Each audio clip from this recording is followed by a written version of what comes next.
O bullying é um tipo de provocação ou agressão psicológica ou física feita por uma pessoa ou grupo de modo frequente e prolongado. E eu separei um trecho do seriado Todo Mundo Odeia o Chris, que é exibido nas tardes da Rede Record. O personagem passa por situações, no caso da TV, bem-humoradas, mas que representam bem o problema que vamos discutir hoje aqui no programa.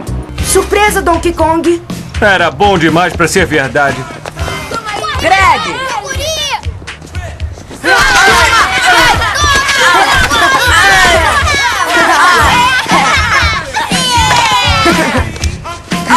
Eu odeio ele! Neguinho otário. Sabe de uma coisa? Eu acho que tá na hora desse neguinho otário sair fora dessa escola. O Ressoar de hoje vai abordar esse problema para que os pais, educadores e jovens possam entender e identificar quando ele acontece. Bullying é toda atitude agressiva, seja verbal ou física, que tem uma insistência, ou seja, não é uma única atitude isolada, e sim uma constância daquele tipo de comportamento.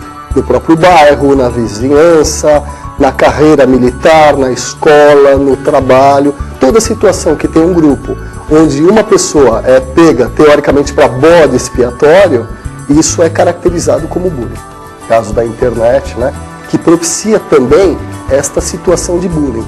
Então muitas vezes pega-se a foto de uma criança ou de um jovem, faz alguma montagem, aí coloca no YouTube, isso é caracterizado como bullying. Aonde a família está entrando na situação de visualizar o comportamento, é onde está caracterizando esse tipo de agressão do filho, a família acaba sendo um pouco ausente nessa questão de educar.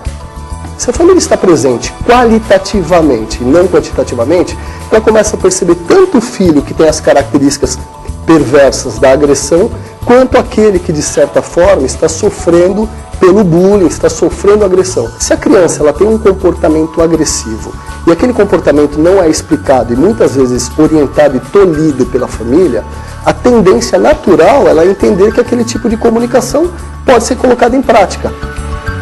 Pedir alguma coisa e discutir com a mãe, brigar com a mãe, ou muitas vezes até xingar e agredir fisicamente, se no âmbito familiar ele não tiver o limite necessário, a tendência é ele reproduzir aquele comportamento na sociedade, na escola, depois na faculdade e depois no mercado de trabalho.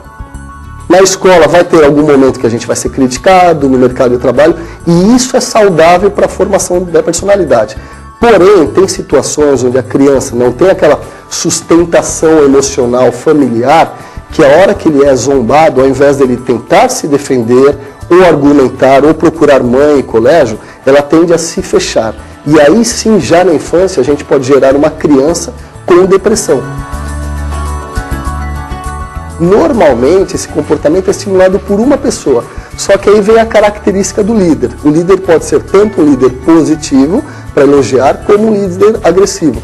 Um líder agressivo que já é formado as características na base da infância, esse líder agressivo pode causar danos enormes para a sociedade.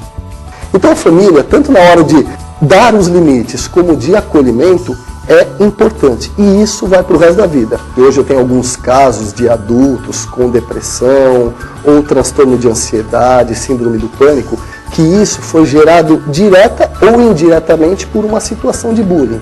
Foi aquela criança, aquele jovem que foi tão zombado, tão agredido, que desenvolveu uma percepção negativa da sua própria autoestima. Se eu sou zombado, eu sou uma pessoa ruim, eu sou uma pessoa limitada. E hoje é um adulto introspecto, depressivo, que muitas vezes precisa até da intervenção medicamentosa. Tudo que nós acertarmos e equalizarmos na infância e adolescência vai fazer com que o indivíduo seja muito mais feliz na idade adulta. Hoje nós temos a internet, que sem dúvida nenhuma é uma ferramenta fantástica para o desenvolvimento da comunicação, até o desenvolvimento global da pessoa, porém é uma ferramenta que também, se não for bem utilizada, ela pode destruir uma pessoa, um exemplo do caso de bullying. A internet faz com que a pessoa consiga destruir uma outra pessoa e essa pessoa não necessariamente ela consegue aparecer, ou seja, acaba criando um escudo para ter uma agressão um pouco mais intensificada, com uma sensação de eu nunca vou ser punido. E esta pessoa que pune, na verdade, ela sem dúvida nenhuma ela tem um comportamento perverso e agressivo que acaba sendo intensificado por essa situação de nada vai acontecer comigo.